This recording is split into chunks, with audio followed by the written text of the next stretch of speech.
Hello. Thank you all for being here tonight. I am Charlotte Vignon, the curator of decorative arts here at the Frick Collection. And I am very, very excited to introduce a speaker who is particularly relevant to this exhibition now on view in our Portico Gallery, Porcelain, No Simple Matter, Arlene Shechet and the Arnhold Collection. Meredith holds a special place in the story behind this show in more than one way.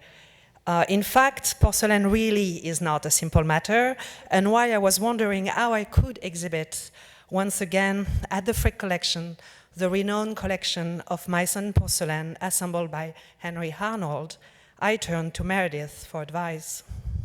It was thanks to her that the idea of mixing historic porcelain and contemporary works was first brought forward, and it was her who suggested the name of Arlene Shechet, and then put me in touch with her. So I would like to think of Meredith a little bit as the godmother of this show, and I thank you for that.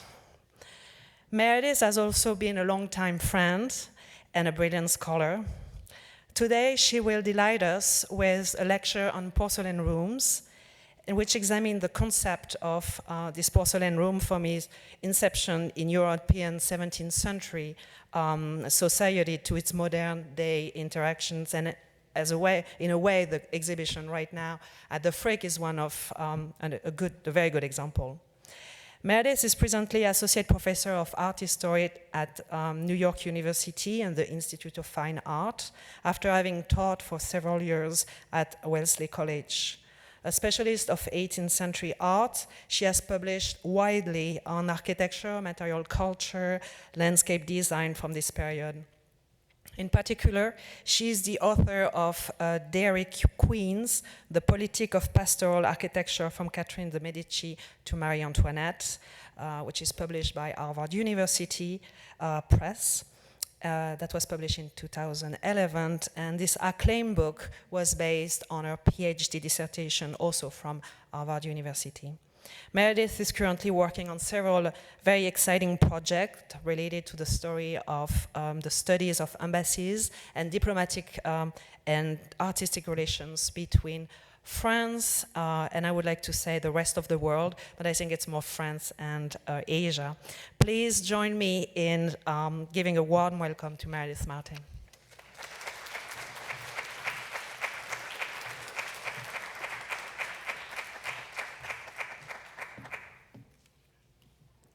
Thank you, Charlotte. Thank you so much to the Frick for inviting me. I'm delighted to be here on the occasion of this extraordinary exhibition, Porcelain, No Simple Matter, organized by Charlotte Vignon and Arlene Shechet. These are two of the most brilliant women I know, both of whom have an excellent eye and a very strong will. And that was a theme that I think you'll see emerging in tonight's lecture. I also want to thank Henry Arnhold for allowing and even encouraging his wonderful collection of Meissen porcelain to be displayed in such an innovative and risk-taking way. I think he's really enabled, along with Charlotte and Arlene, he's really enabled audiences to see porcelain differently. Not as that stuff your grandmother collects, to paraphrase something that Arlene said in a recent interview, but something that is and was quite modern and even sexy. And that's also a theme that we'll explore. This is something of a landmark event for the Frick, in that it's the first time, I think, that the museum has devoted an exhibition to the work of a contemporary living artist.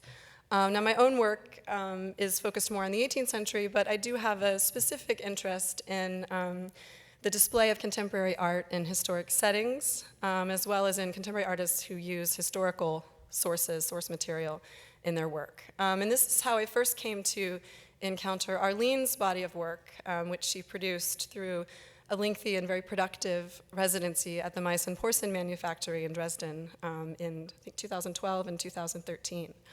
And as I've discussed elsewhere, I think that body of work, some of which is on view in the Portico Gallery, really explores in a playful but also in a quite profound way with 18th century ideas and precedents. And I want to expand on that notion tonight But I also want to look specifically at how Arlene's installation at the Frick engages with a particular type of historic interior known as the porcelain room.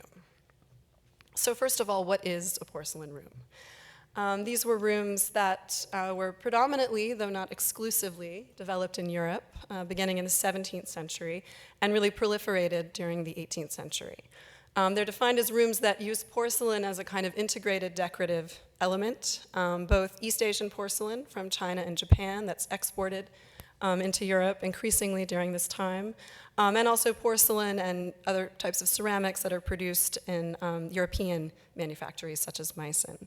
And sometimes this porcelain is combined with other decorative elements, often mirrors, as well as chinoiserie decoration, lacquer paneling, and so on.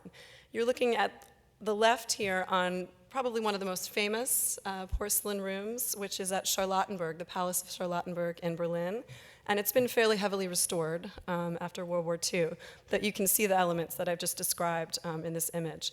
And I'm juxtaposing it here with a detail from Arlene's installation at the Frick, and I really like this juxtaposition because I think it suggests the way that Arlene's work reflects on, but does not imitate, a porcelain room in a way that I think is quite revealing both for the past and for the present. Of course, the Frick is the ideal place to carry out this kind of reflection on the past, because it is itself a 20th century building that looks back to 18th century precedents. Specifically, you can see here the way that the facade pays a nod to the Petit Trianon, which was the pleasure pavilion constructed in the gardens of Versailles around the middle of the 18th century for King Louis XV and his mistress, Madame de Pompadour. And there's several objects also in the Frick's collection that relate to this renowned French royal mistress, as well as her successor, Madame du Barry, most notably the Progress of Love series by Fragonard, which was originally made for du Barry. Madame de Pompadour, neither Madame de Pompadour nor Madame du Barry had a porcelain room in the way that I've defined it, but they were both avid consumers of porcelain, Madame de Pompadour in particular, and she was also an early and very important promoter of the Sèvres royal porcelain manufactory. She displayed porcelain in all of her residences, and at one point she even undertook to create an entire garden made of porcelain flowers, like the ones that you see given to Madame de Barry on the right. And this was for one of her many residences, the Château de Bellevue. And if you believe the story, it was done to charm and to delight her lover, the king, who came to visit her there in the winter and was enchanted to see this garden with these brightly colored flowers kind of, planted everywhere. And it was only when he bent down to smell them, because of course they were scented, that he realized that they were made of porcelain. And this possibly apocryphal story is the first thing that I thought of when I saw the wonderful examples of the Meissen porcelain animals displayed on the lawn in the Frick outside of Arlene's installation. And it really reminded me of the fact that there's a kind of long-standing tradition of displaying porcelain outdoors for the surprise and the delight of people who encounter it. But what I'm talking about tonight is not porcelain gardens, but porcelain rooms. And I just want to introduce a few points as I begin. The first is to say that although this is predominantly a European phenomenon, it was not exclusive to Europe. And in fact, one of the earliest and kind of most fabulous examples of the porcelain room was built in a shrine at Ardabil, Iran in the early 17th century by the ruler of Persia at the time, Shah Abbas. This was a shrine that he dedicated to his ancestors, and in this room, which doubled as a library, he displayed hundreds of examples of mostly Ming blue and white export porcelain, like this example that was in his collection, in these specially kind of cut out areas in the walls of this interior so that they could be set off against the decoration around it. And this was a room that was really limited to a very kind of restricted audience, people who were very close to the Shah's circle. But he would also host dinner parties for foreign visitors, including European visitors who would comment on the fact that he would serve blue and white porcelain. That would be, the food would be served on blue and white porcelain plates. So he was really emphasizing his collecting and display of this material. And this was a time when Persia was a very cosmopolitan place. And I think that Shah Abbas wanted to celebrate this cosmopolitanism as well as the sort of global trading connections that he had established. And through collecting and displaying porcelain, this was one of the ways that he that he achieved this. Now, a second point that I want to make while introducing this fabulous room to you, for those of you who haven't seen it, is that although this existed outside of Europe, it was not a room type that existed in China and Japan. This kind of aesthetic of stacking or massing all of these porcelain plates, accumulating as many as you can, it was not really part of the East Asian aesthetic.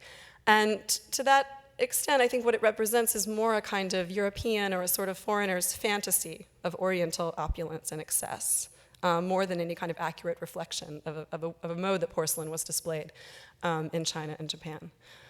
But in saying that, I also want to clarify that it's not Oriental excess in a kind of pejorative sense, but rather something that should be admired, something that European elites and rulers themselves wanted to emulate. A third point is that although women were really prominent patrons of porcelain rooms, as my title and my introductory remarks suggest, there were lots of men who also built them. Shah Abbas is one example, and another is the patron of this particular interior, whose name was José Luis de Lencastre. This is the pyramidal or triangular-shaped ceiling of the porcelain room at Santos Palace in Lisbon, which was a residence that the Lencastre family acquired in the early 17th century, but which was substantially remodeled by José Luis beginning in the 1660s when this room was added. And I'm sorry I don't have an image of the entire room. Some of the porcelain was displayed last year in an exhibition at the Museum of Ancient Art in Lisbon, and there's a video on that website that if you want to get a better view of the room, you can see. It's quite small. It's only about 4 meters square, but very tall, about 12.5 meters high. And it was placed in the palace after a kind of suite of rooms. You would go through a discrete doorway and enter into this little tiny room, and then you can just imagine what it must have felt like to sort of look up and see this incredible ceiling. And that effect of surprise and kind of delight, that's really fundamental to 18th century aesthetics, and also kind of fundamental to the concept of the porcelain room, which was often housed behind a kind of modest, unadorned doorway or facade or other type of setting. Now this room, the porcelain, I can show you a detail here, which gives you a better sense of how the porcelain itself was installed through these kinds of like gilded wood brackets that are interspersed between the plates themselves. And these plates have been taken down a few times for restoration, and as I said, they were exhibited in a museum last year. And they themselves have been extensively studied, but the room as a whole, as far as I know, hasn't really been kind of explored in depth in terms of its significance. And so I just want to make a couple of very brief comments that hopefully will prompt further research. Some of these plates date back to the time of King Manuel I, who was the King of Portugal when the Portuguese first started to round the Cape of Good Hope in 1498 and eventually make their way into East Asia, and to really become the sort of first European power to begin bringing back Chinese and Japanese porcelain to Europe in significant quantities. This happened in the 15th century and then also in the 16th century. King Manuel lived at Santos Palace at the time that this was going on, and his chief rival was actually the great-great-grandfather of the patron of this room, whose name was Jorge de Lencastre, and who was the illegitimate son of Manuel's predecessor.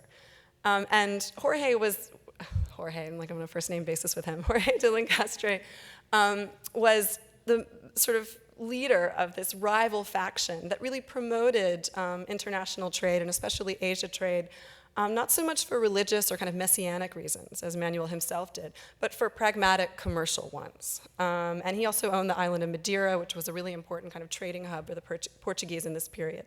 So I think it's possible that the family really wanted to kind of celebrate and to emphasize their longstanding connection to the porcelain trade in Portugal, maybe something that they had promoted even above the royal family at this time, and something that they continued to promote into the 17th century.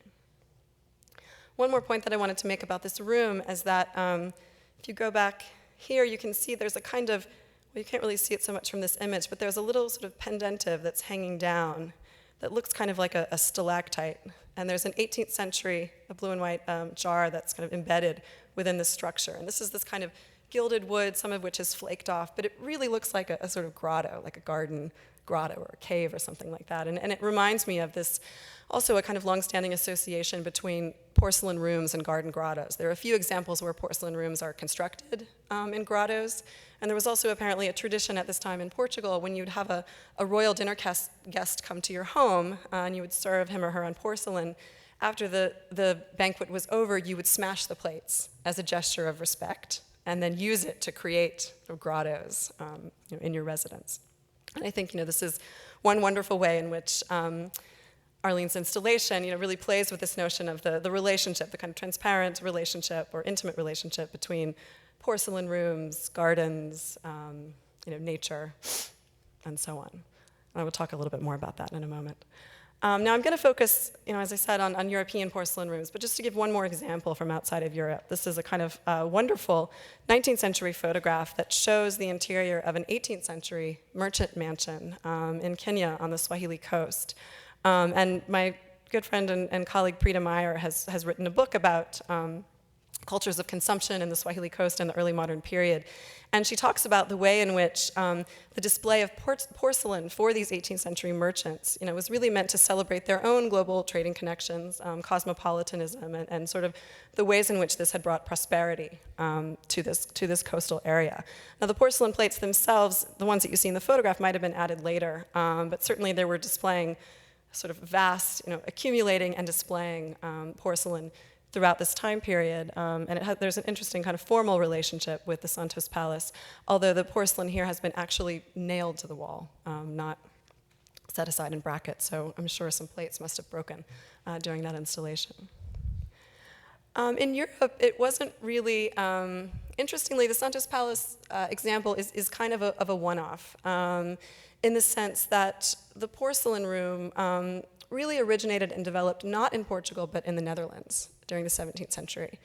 And that kind of makes sense, given that during this period, with the formation of the Dutch East India Company, it was the Dutch who really kind of, to a large extent, took over the Asia trade from the Portuguese.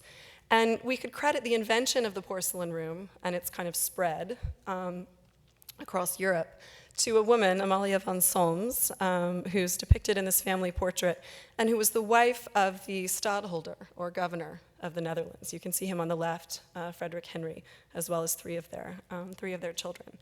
Frederick Henry was from the House of Orange-Nassau, which was a powerful kind of ruling dynasty during this period, but they were not hereditary stadholders. They had not inherited this office of governor.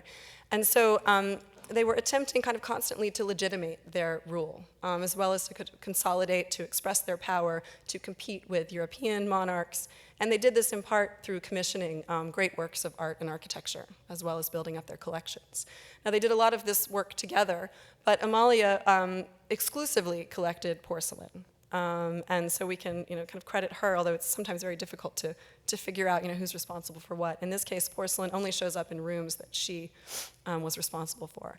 And again, I have to credit another scholar, Virginia Traynor, who has written extensively about Amalia von Solms and her collection. She first began to display porcelain in a kind of Kunstkammer fashion, a kind of cabinet of curiosities fashion, which was very common at the time in the early part of the 17th century. And just to kind of evoke that mode of display, I'm showing you a detail of a painting that represents the earlier rulers of the Spanish Netherlands, showing porcelain that's being kind of displayed alongside other rare and wondrous objects. But beginning in the 1630s, she began to devote, to create these interiors that were devoted specifically to porcelain, where porcelain was displayed, and again, primarily blue and white export ware, from China, and then also some from Japan, was displayed on gilded wall brackets, on shelves, and on mantelpieces. And the walls and shelves, according to the inventory, were painted red and they were gilded. And so this is an étagère that was created later for a porcelain room at Oranienburg, but it gives you a kind of sense of what her display might have looked like. And then on the left, I'm showing you a print of a porcelain cabinet, or a china cabinet, by the French Huguenot architect Daniel Marot, who worked for Amalia's daughters, as well as for her grandson, William III, the King of England. And it offers also a kind of sense of the types of porcelain rooms that she commissioned in all of the various state residences that she inhabited in the Netherlands. Probably the most renowned of these rooms was in the so-called Oostenbosch, or the House in the Woods, that she substantially remodeled after her husband died in the late 1640s. And this was a period of kind of political turmoil for the family, which they lost the governorship for a period of time. So she really wanted in this residence to emphasize and to celebrate her husband's achievements, as the governor of the Netherlands. And she commissioned this painting program for the central Orange Hall, which showed those achievements and sort of by extension her connection to him as his widow. And one of the paintings showed sort of, here you can see the title of the work, Goods from the East and West Indies, which showed how under Frederick Henry's support and stewardship, the Netherlands, through the Dutch East India Company, had brought in all of these exotic goods that were bringing great prosperity and wealth to the Netherlands. Porcelain, that's shown here, but also there's a kind of Japanese samurai costume and various other sorts of exotic goods and commodities. Just behind this painting, she also commissioned an apartment, or a kind of set of rooms, which included her own state bedchamber, which was decorated with a lacquer balustrade that had been given to her by Dutch East India Company officers. And then she had a porcelain room with these gilded étagères or shelves that was painted with the heraldic colors of the House of Orange, blue, yellow, orange, and gold. Now, Amalia is really important as a kind of originator of the porcelain room in her own right, but she's also important for the way that she kind of spread this fashion or this interest in collecting and displaying porcelain to her descendants, to her 4 daughters, all of whom had porcelain rooms, and which all ended up in Germany. I'll talk about it in just a moment. And then her grandson, William III, who became the King of England in 1689. And William, and especially his consort Mary, were largely responsible for kind of starting up the fashion for collecting and displaying porcelain in England, and that's both East Asian porcelain and also earthenware, tin glazed earthenware that imitates blue and white porcelain that was manufactured at Delft, Delftware, which Mary herself displayed in a series of rooms that she had at Hampton Court Palace in a separate building that was called the Water Gallery because it overlooked the Thames. And there she had a dairy that was outfitted with blue and white Delft tiles designed by Daniel Marot, which you see up here, as well as these Delftware milk pans, a very kind of fancy rendition of a dairy. And then also a room that was specifically devoted to displaying porcelain from Asia. This series of rooms was sort of billed as a kind of private space for the Queen, but it must have been quite publicly visited because it was written about by travelers, as well as the author Daniel Defoe, who praised the Queen's, at least in public, praised the Queen's vast stock of chinaware and the apartments that she had exceptionally decorated, but who at the same time kind of elsewhere started to criticize this China mania phenomenon, this idea of piling up the porcelain on mantelpieces and shelves and so on. And there's a kind of a note of a slight criticism for the sort of culture of accumulation that this was beginning to represent. Now I mentioned that Amalia's 4 daughters all had porcelain rooms, and I'll just talk about one of them, which was created by her daughter Louise Henriette, who predeceased her. And this was at Oranienburg in Brandenburg. Louise married the Elector of Brandenburg in Germany, and he, sort of to celebrate her, he greatly expanded a hunting lodge that he'd had and transformed it into a palace. And she had a small porcelain cabinet there that was decorated with gilt leather, blue and gold, sort of leather wall hanging with porcelain placed on these gilded étagères in front of it. And this also doesn't survive, but I can try to evoke a sense of it for you here by showing you this installation view of the Dutch Gallery at the Met, which has one of these extraordinary examples of gilt leather wall hanging. When Louise Henriette died, she died in 1667, and then when her husband died, their son succeeded him, and he became the Elector of Brandenburg and eventually the King of Prussia in 1701. And he decided to kind of pay homage to his mother and also to sort of the collecting and display of porcelain by greatly expanding the palace of Oranienburg. He added 4 wings to the palace, one of which housed his own state apartments. And at the end of a long suite of rooms, past a small lacquer cabinet, you opened a doorway and entered into this space, which was kind of taller than the other rooms and wider, and which had a series of windows on 3 sides overlooking the garden, and that was completely covered with porcelain that was displayed on these étagères, but that was also fitted directly into the walls with plaster, so that you have this kind of complete dissolution of structure and ornament, and it really becomes a kind of decorative wallpaper. Plates and vases that sort of line up against the cornice, and all of the elements of the room kind of dissolve, and you have this just really eye-popping effect that's repeated a bit later at Charlottenburg. On the ceiling, there's a painted allegorical image that represents kind of the triumph of porcelain. And this was a moment in which, when he developed this room, Frederick Henry was really vying to become the King of Prussia. He wasn't the king yet. And this was a kind of bid to suggest that, if he became the ruler of this space, that he would bring all of this kind of prosperity, these connections, the success that the House of Orange had enjoyed, for a very long period of time, into Prussia. And again, this was a room that would have been visited by a very elite audience. But once he became the King of Prussia, he also displayed porcelain as well as orange trees in his triumphal procession into Berlin. So it was very much a kind of instrument of propaganda for him. In the early 18th century, after he became the king, along with his wife, Sophie Charlotte, and with the help of the architect Josander van Gogh, he created the porcelain room at Charlottenburg, which I showed you at the beginning. And you can see that it looks similar to the earlier example at Oranienburg in many different respects. And it has been substantially restored and most of the porcelain replaced. But the restoration looked back to 18th century images of the interior, like this print, which is now at the Met. You can see also porcelain covering virtually every inch of the space, along with other decorative elements that include these kind of red, these carved wood display units, as well as these sort of grinning Buddha figures down here with these Blanc de Chine figures. And then up at the top, you have these painted stucco Chinese mandarins, these gentlemen who are wearing inverted Amari tea bowls on their heads, and they're holding out a tea service, in this kind of shelf. One of the things that this detail does is it reminds you that these rooms were places. They had different functions, but to some extent, many of them were spaces of entertainment, where you would go and have a salon or listen to music, and you would consume, not just look at exotic porcelain, but also consume exotic beverages that were being imported into Europe through the Asia trade, as well as through other kinds of international trade, things like tea, as well as, of course, coffee and chocolate. And, to a large extent, a lot of the porcelain that was coming into Europe was being used to consume these exotic beverages.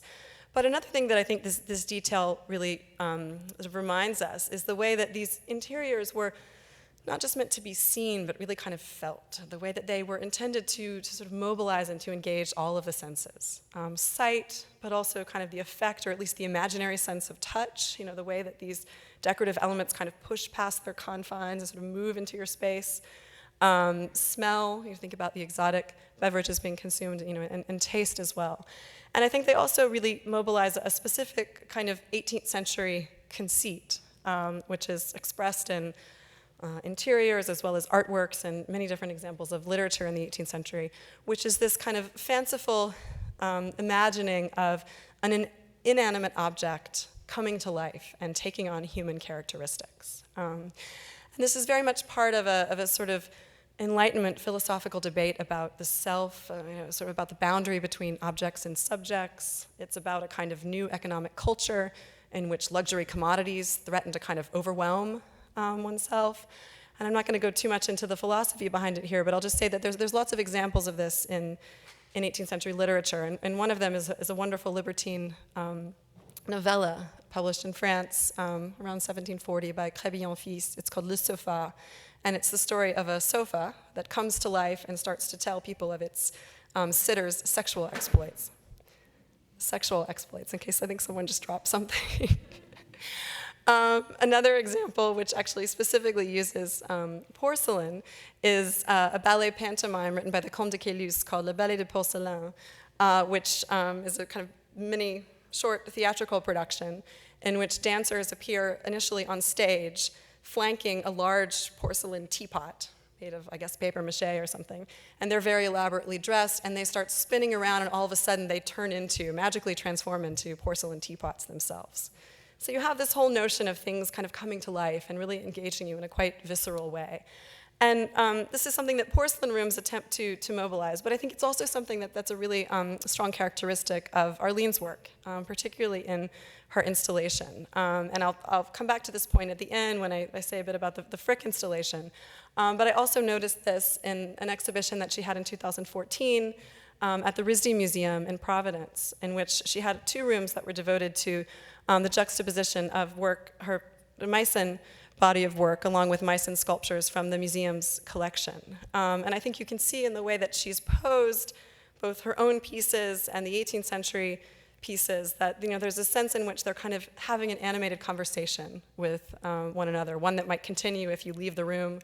Or she's installed here this famed monkey band made by the Meissen porcelain manufactory, and it looks like they've kind of stopped playing their instruments, or they're going to again start again after the museum closes. And in this instance, she placed these figures in this box that she's kind of pushed out, at this very sort of rakish angle, which I think really emphasizes their theatricality, but also the way in which they quite exaggeratedly attempt to sort of merge with our space and to engage with us in a really strong way, and also to mobilize the sense of touch. We want to walk around, these figures. We want to see them from all angles. We want to think about them in a different way. By the early 18th century, the porcelain room had become kind of, the fashionable element that all elites, had to have in their residences. And I'm showing you just a French fashion plate from the very end of the 17th century, where you have an aristocratic woman who's sitting in her fashionably exotic interior with porcelain displayed on her mantelpiece.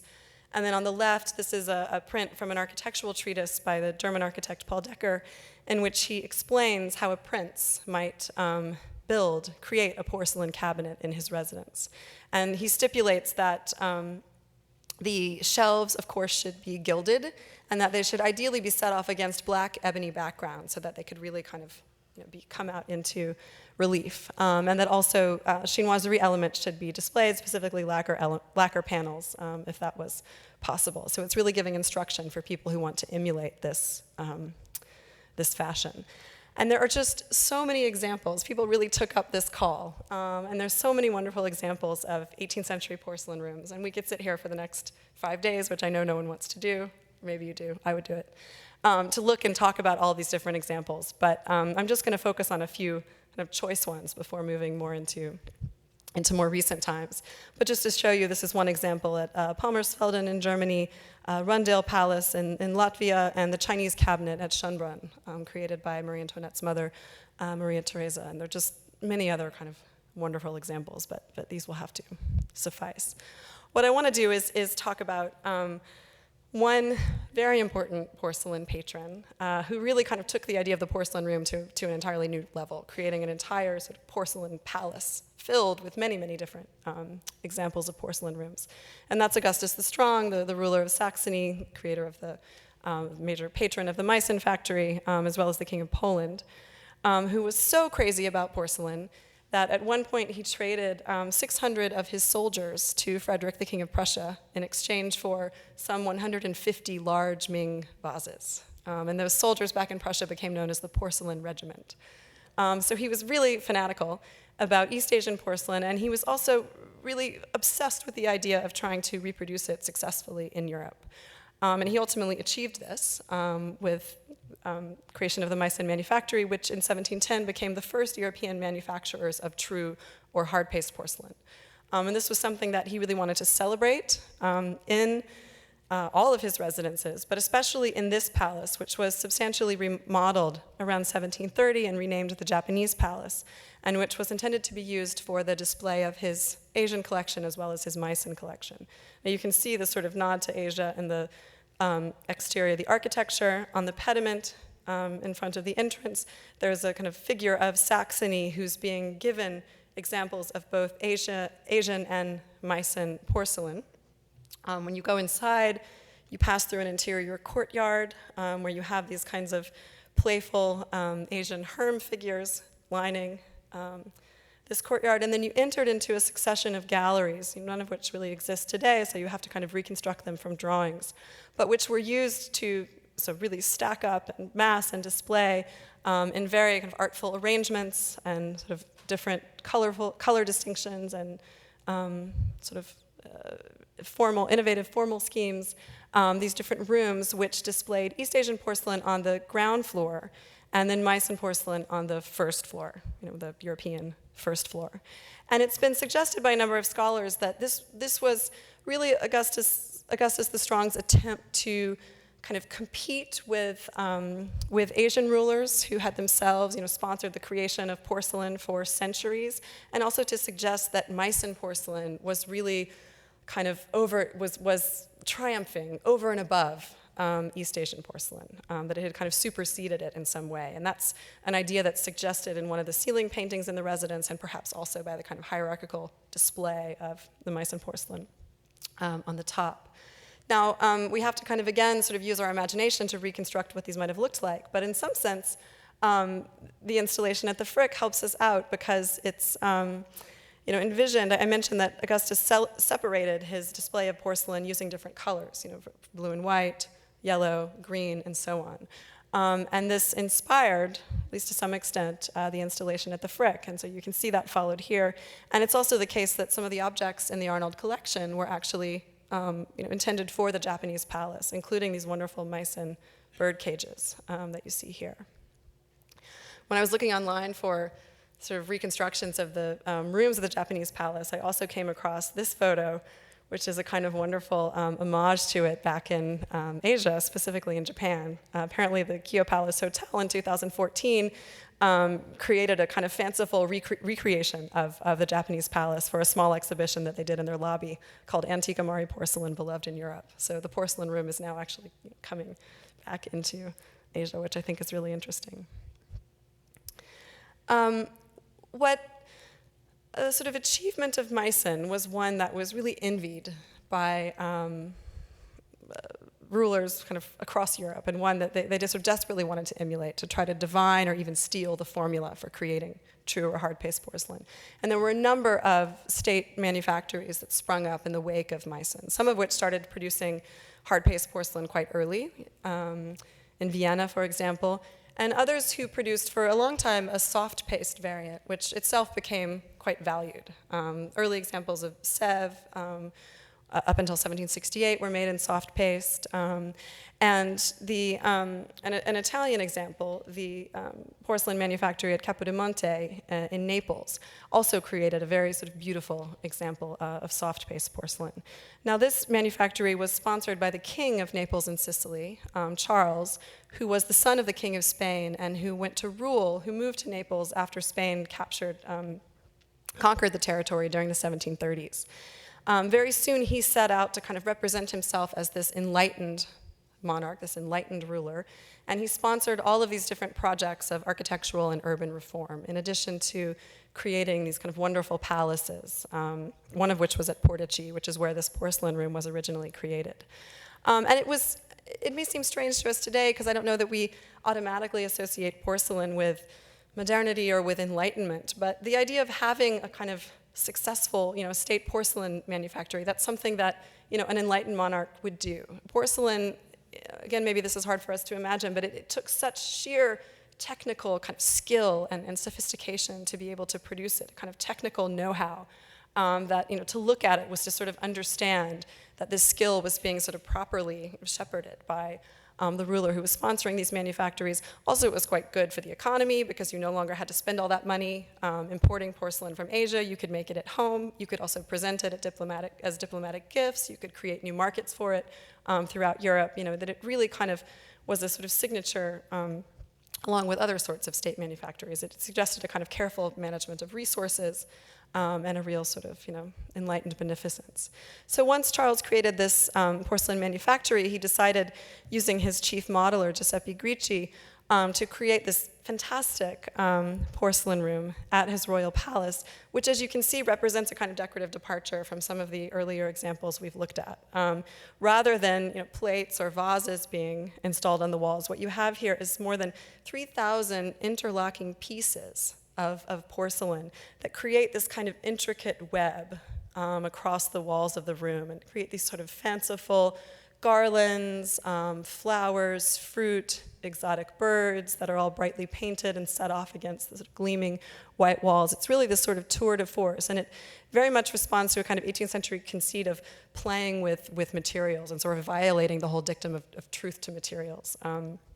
In the sense that, this is a hard ceramic material that's made to look like this intricate sort of undulating web. The ceiling also is a bit of a violation of truth to materials in the sense that it's not actually made of porcelain, it's made of stucco that's painted to look like porcelain. And you can see here in a detail also these chinoiserie figures that are part of the room's decorative scheme.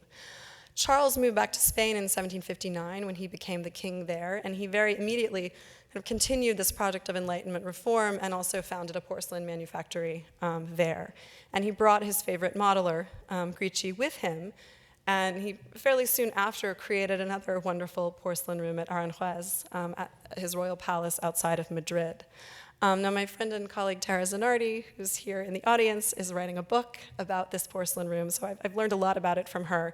And I'll just say a couple of very brief things, which is to say that it resembles the one in Naples to some extent, but I think you can see there's an even greater kind of plasticity and a sort of sculptural dynamism in the use of the porcelain, as well as these kind of sculptural vignettes that almost look like sort of arabesque paneling that kind of move out, again, sort of push past their boundaries and sort of move out into our space. And again, that idea of them kind of animated, taking on these kind of this very liveliness that creates a very strong visceral impression. Also, the ceiling now is done entirely in porcelain, and it looks very different from the one at Capodimonte. It emulates a kind of garden grove, and I think there's this really sort of interesting sense of an inversion between sort of inside and outside, an interior and the garden. This is also something that's at play in Arlene's installation, but it's very much a part of certain examples of these rooms. Now, I think that inversion of inside and outside is taken to really the nth degree with the example in France of the Trianon de Porcelain, which had a sort of brief lifespan, but it was built in the gardens of Versailles by Louis XIV for the enjoyment of himself and his mistress, Madame de Montespan, around 1670. And I know that we're backtracking just a little bit, back into the 17th century, but I wanted to spend a few minutes on porcelain in France before moving into more recent eras. Now, the Trianon de Porcelain, as you can see, this is an image of the garden facade and then an imaginary reconstruction of that here. It was, according to the king's propagandists, completely covered in porcelain, and it was meant to imitate the tower at Nanking, although it obviously doesn't look, the pagoda at Nanking, although it obviously doesn't look anything like it. And in that sense, it was also Louis XIV's attempt to kind of emulate the Chinese emperor in the way that Augustus the Strong also did. But in fact, there isn't East Asian porcelain used in this decoration. It's pottery tiles made mostly from French manufactories, and then also Delft tiles that had to be imported because there wasn't enough in France. And Louis XIV must have really wanted this little pleasure pavilion because the Dutch were his greatest rivals in this period, and he was about to embark on a huge war with them. But in any event, these tiles covered, as you can see, part of the exterior, and then there were vases added as well. And they didn't really stand the test of time, so it was pulled down some 15 years after it was built. And this was also the period in which Madame de Montespan herself had fallen from favor. In terms of the interior, the furnishings were, again, sort of painted or used to sort of evoke or imitate porcelain. One really extraordinary example is at the Getty, this writing table that's made of oak veneered with ivory, as well as blue-painted horn. And then this painting at the V&A, which was originally done to decorate a fan, presumably or supposedly shows Madame de Montespan in a very sumptuous interior, decorated with all sorts of luxury objects. And then you can see here, there's a little Cupid who's kind of playfully opening the window, and you can see the blue and white on the exterior. So this is perhaps, presumably, a view, a sort of fanciful view of the interior of the porcelain Trianon. Now, as I've said, there were no examples of porcelain rooms or at least none of the royal mistresses and queens who collected and displayed porcelain, they didn't have the sort of porcelain room in the sense that I've kind of shown it to you and defined it. But they were all very eager and avid consumers of porcelain. And Madame de Pompadour is the best known example, but Marie Antoinette also collected and displayed porcelain, and I couldn't resist just briefly showing you one of the places that she installed it, which was at her pleasure dairy, at her fake farm or hamlet, Hameau, at Versailles, kind of on the outskirts of the gardens of Versailles. She had her own royal porcelain manufactory created that produced porcelain for her various interiors. And this was one sort of very opulent milk pan that she had for her dairy. And this was a way in which she herself kind of performed an idea of queenly benevolence, as well as, kind of sophisticated consumption, good taste and consumption. But it was one that I think offended a lot of people. I don't think, it did offend a lot of people at the time, who felt that, as one American visitor said, it was a semblance too splendid of rural life, and therefore it was kind of making fun of the rural poor that this hamlet evoked. Louis XVI's building administrator, the Comte d'Angivier, also created a dairy for the queen at the new royal chateau of Rambouillet. And the interior of this dairy had a kind of grotto at the back, as well as these shelves in the front, which were used to display a new Sèvres hard paste porcelain service that he commissioned for the space. This was, I've talked about this elsewhere, and I don't have time to talk about it, but the whole interior was meant to suggest a kind of idea of royal regeneration, and also aesthetic and economic regeneration for the Sèvres manufactory, which was going to sort of move away from the Rococo shapes and colors associated with Pompadour and with earlier eras, and create this hard paste porcelain that was very kind of severely neoclassical in its decoration, and that looked specifically to prototypes that had been excavated at Pompeii and Herculaneum during the 18th century. Of course, the modelers of this porcelain service kind of strayed, I guess, from archaeological accuracy, and you see a sort of return of the repressed in one of the porcelain objects created for this dairy, which is the Sèvres porcelain breast cup, you would actually drink milk from this cup by lifting the cup, the breast, off its tripod base, and then, so it really, I guess, engages that idea of touch. Once again, and also its trompe-l'oeil accuracy really kind of led to the rumor that it was perhaps modeled on Marie Antoinette's own breasts. And this was a rumor that the Goncourt brothers, among many others, perpetuated. Moving into the 19th century, and in the last 10, 15 minutes, then I'll finish by looking at our own era.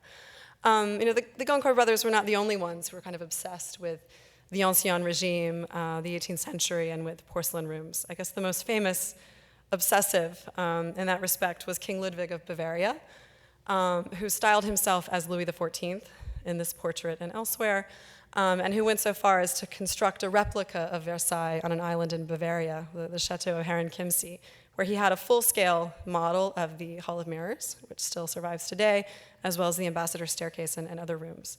And because he was such an Ancien Regime fan, of course he had a porcelain room at Herrenchiemsee, which you see here, as well as this dining room, which actually is a sort of pastiche of the Salon de la Princesse at the Hôtel de Soubise, with this enormous Meissen chandelier. So what he's really kind of merging here is a range of different aesthetic and historical and geographical traditions. The grand style of Louis XIV, the French Rococo of Soubise, the Bavarian Rococo, and sort of the Meissen tradition as well. And this might be sort of offensive to our eyes, but for him it was quite wonderful. And I think, I read somewhere, I'm not sure if this is true, but that it was the furnishing of this palace porcelain was the largest single order that the Meissen manufactory ever received. The last historic porcelain room that I want to talk about as a seg into contemporary examples is, of course, the Peacock room, this sort of revival, I guess, of the porcelain room in 19th century Victorian Britain. And as we all know, in the 19th century, Britain greatly expanded its empire, and it became the chief importer of porcelain from Asia. And there's a shift here in terms of the patrons or consumers of porcelain rooms in this period. It's not only aristocratic clientele, which is what we've seen in the early modern era, but also the upwardly mobile bourgeoisie who started to have these rooms. And Frederick Leyland, the patron for whom this room was originally created, was himself a member of that class. He was a very wealthy shipping magnate who hired the architect Thomas Jekyll to create this room for the display of his porcelain, which he was a connoisseur in many respects, but apparently not a connoisseur of porcelain. He supposedly would order it en masse from a dealer, to match the couch or the mantelpiece or something like this. But he did own two extraordinary paintings by the artist Whistler, and he asked Whistler, once this room was completed, to kind of consult on the color.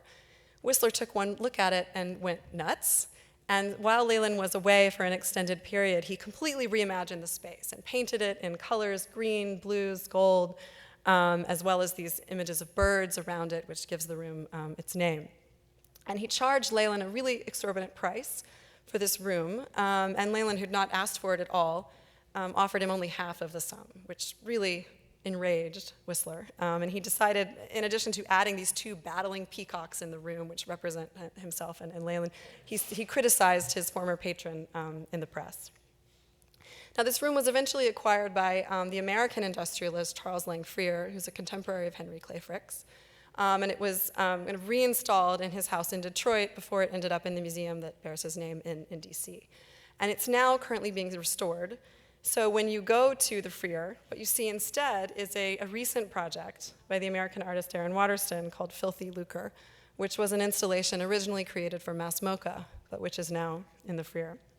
And I think what it speaks to, it kind of recalls that quote by Daniel Defoe that I said, many minutes ago, this sort of seedy underbelly of the porcelain room, which we can celebrate as totally opulent and glorious and wonderful, but which was also created at a time, especially in Victorian Britain, the time of the celebration of the 1%, when a significant percentage of the British population was living under the poverty line, the kind of culture of excess and accumulation, which was something that Whistler ended up attacking Leyland for, after he wouldn't pay him his money, but which is certainly a kind of theme or a sort of aspect of the porcelain room that I think this installation really brings to light. And when you first walk in, it's about the same, almost the same size as the Peacock room, except that the ceiling is lowered about 2 feet, so it feels really kind of oppressive. And it's dark, and there's this kind of music, and all of a sudden you start to realize that there's smashed porcelain that's on the floor. The shelves have been kind of, splintered, and you have this kind of gold puddle, sort of oozing out underneath this part of the wall, as if the whole room is kind of melting and turning into a ruin. Now, the porcelain room aesthetic has really experienced a resurgence and a revival in recent years. And you see it especially in museum installations. Although I also saw it at TEFAF yesterday. The Rococo Gallery in Munich had a kind of evocation of a porcelain room in its booth. But there's many examples of this, and I'm just showing you a couple of them. It's become a kind of a common way to display one's porcelain collection, I think, because it does really animate the collection, and it gets people excited and interested. And one example here is the porcelain room at the Seattle Art Museum, and then also the remodeling of the Porcelain Museum in Dresden. The V&A also has one of these installations, as well as many other examples. And there's also a number of contemporary artists who are working with porcelain and kind of engaging with various historical aspects of the material.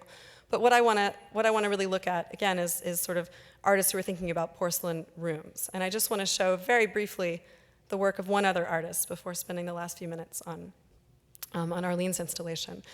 This is a project that Donald Judd carried out along with the curator Christian Witt Doring in Vienna at the Mack Museum in the early 1990s. And Judd was invited along with a number of other contemporary artists to reinstall certain aspects of its permanent collection. And he was given the task of trying to reinstall this period room that the museum owned, which was a porcelain room, formerly in a palace in the Czech Republic.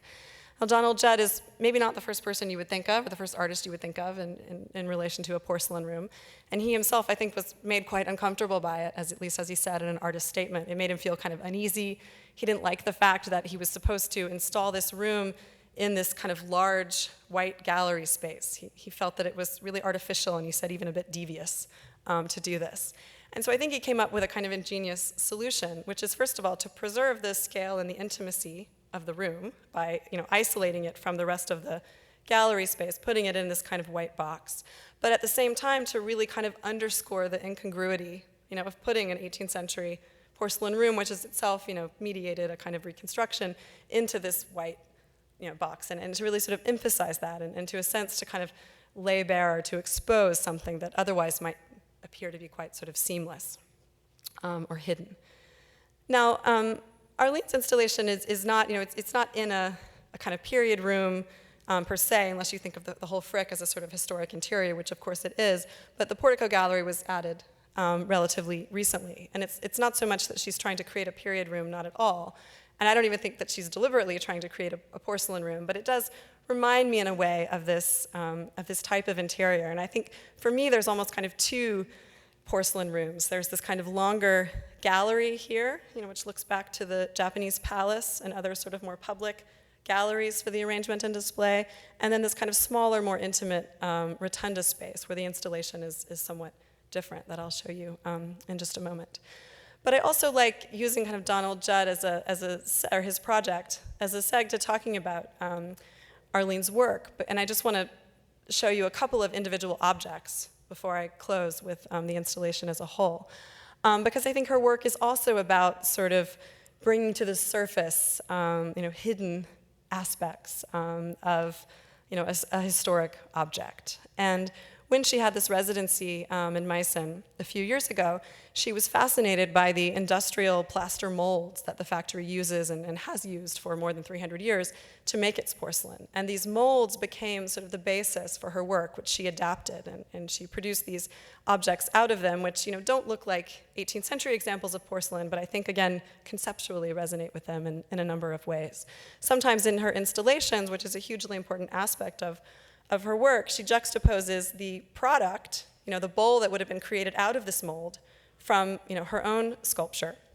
So I think you can really see the relationship, and you can see this kind of dialogue between process and product that's kind of revealed to you, and I think elevated or raised to a level of high art. There are also a lot of interesting other juxtapositions in here between the functional and the decorative, plates versus figures. And I think this is something that Arlene also really likes about porcelain rooms, that they themselves kind of merge, the functional and the decorative, and in some way kind of nullify the distinctions between the two. Now again, this doesn't look like an 18th century object, but in its emphasis on process, and in other objects that she creates where she leaves the sort of drips, the cracks, inventory numbers, other sort of elements of her process. This in a way relates to a kind of 18th century appreciation of process as an index of artistic creativity, as something that's admired. For instance, the philosopher and art critic Denis Diderot really admired terracotta clay sculpture. He said that terracotta has a kind of fiery quality. You can really you can see the artist's creativity, his or her sort of mind at work, and it's something that's kind of lacking once you get to the finished product. The marble sculpture, for instance, that kind of living, breathing quality is something that the terracotta study has, and the eventual marble or other sculpture lacks. So this is another example in which kind of not so much formally, but kind of conceptually, there's a kind of nod to the 18th century.